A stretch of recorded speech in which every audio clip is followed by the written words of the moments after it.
नमस्कार, मैं हूं मयंक सक्सेना। स्वागत है आपका इंडिया न्यूज़ 28 में। आइए बात करते हैं इस वक्त की बड़ी खबर की। बारिश की कमी से बढ़ रहे मच्छर, नगर पालिका बेखबर। राजस्थान में बारिश की कमी के चलते गर्मी और उमस के कारण मच्छरों का प्रकोप बढ़ रहा है, जिससे अब डेंगू और मलेरिया के मरीजों की संख्या में इजाफा होने लगा है। इसके बावजूद भी शहर में नालियों की साफ सफाई समय पर नहीं हो रही है, जिसके कारण मच्छरों का प्रकोप बढ़ने लगा है। कभी धूप निकल रही है तो कभी हल्की बारिश हो रही है। कई जगह बारिश का पानी घरों में आसपास भरा हुआ है, जिससे मच्छर पनप रहे हैं, जिसका ही परिणाम है कि जिले में अब तक मलेरिया और डेंगू के मरीज भी तेजी से बढ़ने लगे हैं। जुलाई माह के 10 दिनों में डेंगू के 2 नए मरीज, जिसके साथ ही डेंगू के मरीजों की संख्या बढ़कर 16 हो गई है और मलेरिया के 15 मरीज मिले हैं। लेकिन नगर पालिका द्वारा ना तो साफ सफाई पर ध्यान दिया जा रहा है, ना ही कीटनाशक दवा का छिड़काव किया जा रहा है। ऐसा नहीं है कि नगर पालिका के पास दवा की कोई कमी है। दशहरा मैदान में बने हुए सामुदायिक भवन में दवाई रखी हुई है। संबंधित अधिकारियों के कहने के बाद भी उनका छिड़काव नहीं हो रहा है। वहीं साफ सफाई की बात करें तो 8 से 15 दिन, कभी कभी तो 1 महीना सफाई कर्मी नहीं आते। एक सफाई कर्मी का कहना है कि यहाँ खुद कर्मियों की कमी है। हालत यह है कि जब सफाई कर्मी नहीं आते तो नागरिक खुद अपनी नालियों की साफ सफाई करते नजर आते हैं। इधर जिला चिकित्सालय विभाग में पदस्थ डॉक्टर का कहना है कि यदि समय पर साफ सफाई नहीं की गई और मच्छर इसी तरह पनपते रहे तो डेंगू और मलेरिया तथा कई बीमारी का फैलाव हो सकता है।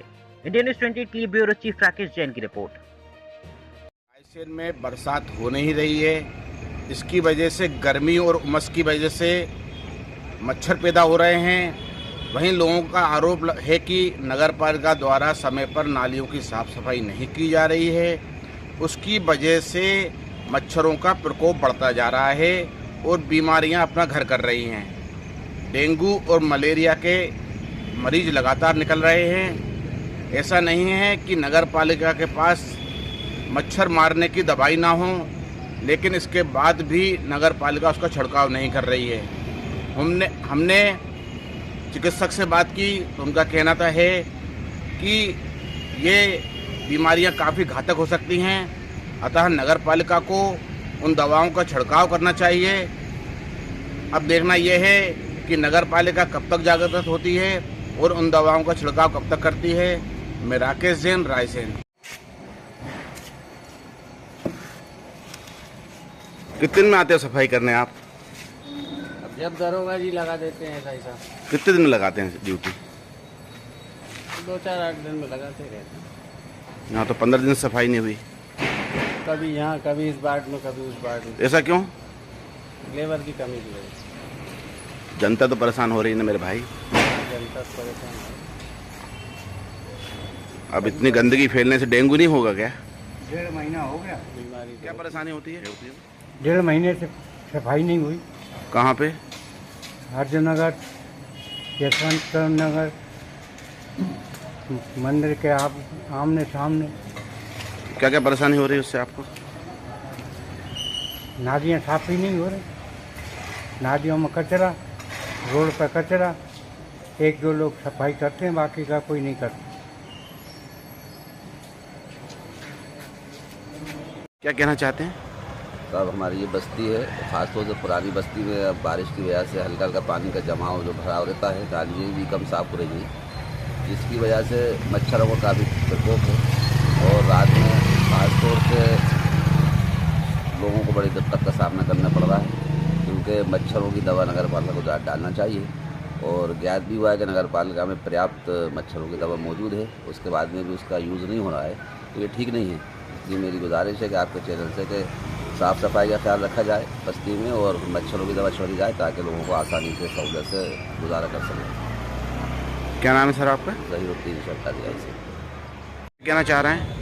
ये कहना चाह रहे हैं कि हमारे यहाँ बिल्कुल सफाई नहीं हो रही, ना नाली साफ़ हो रही, ना कचरा उठ रहा, ना झाड़ू लग रहा, और मच्छर तो इतने परेशान कर रहे हैं कि लोग बीमार हो रहे हैं, डॉक्टरों के पास जा रहे हैं। कई बार नगर पालिका में शिकायत करने के बाद भी दवाई नहीं छींच रहा है, ना कुछ सफाई कर रहा है। लोगों को बहुत बीमारी और तकलीफ का सामना करना पड़ रहा है। किस एरिया की बात कर रहे हैं आप?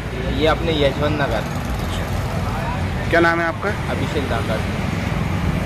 सर, शहर में लगातार मच्छर बढ़ते हैं तो उससे क्या क्या नुकसान हो सकता है? जी, मच्छर बढ़ने से काफ़ी ज़्यादा नुकसान होते हैं, तो हम सभी जानते हैं। जैसे कि डेंगू हो गया, मलेरिया हो गया, चिकनगुनिया हो गया, येलो फीवर होता है, जापानीज इंसेफेलाइटिस होता है, डेंगू का अगर बहुत ज़्यादा प्रभाव हो जाए तो उससे टॉक्सिक शॉक सिंड्रोम भी हो सकता है, डेंगू हेमरेजिक फीवर भी हो सकता है, जिससे पेशेंट की जान को भी खतरा होता है।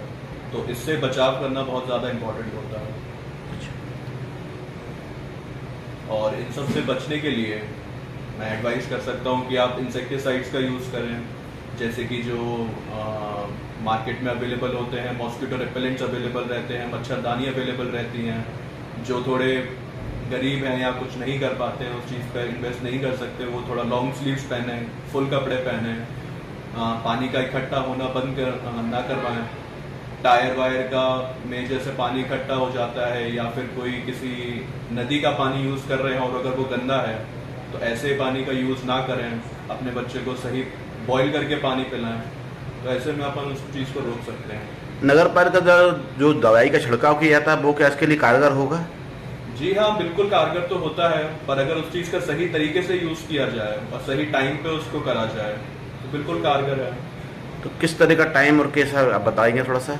जी, जापानीज इंसेफेलाइटिस जो चीज़ होती है वो ज़्यादातर उसका जो एग होता है, जो उसके अंडे होते हैं, वो ज़्यादातर रात में होने के लिए कारगर रहते हैं। तो अगर उस जापानीज इंसेफेलाइटिस अगर ज़्यादा फैल रहा है तो उसके लिए रात में उसका छिड़काव किया जाए। दोपहर में डेंगू के लिए होता है और सुबह के टाइम पे मलेरिया के लिए होता है।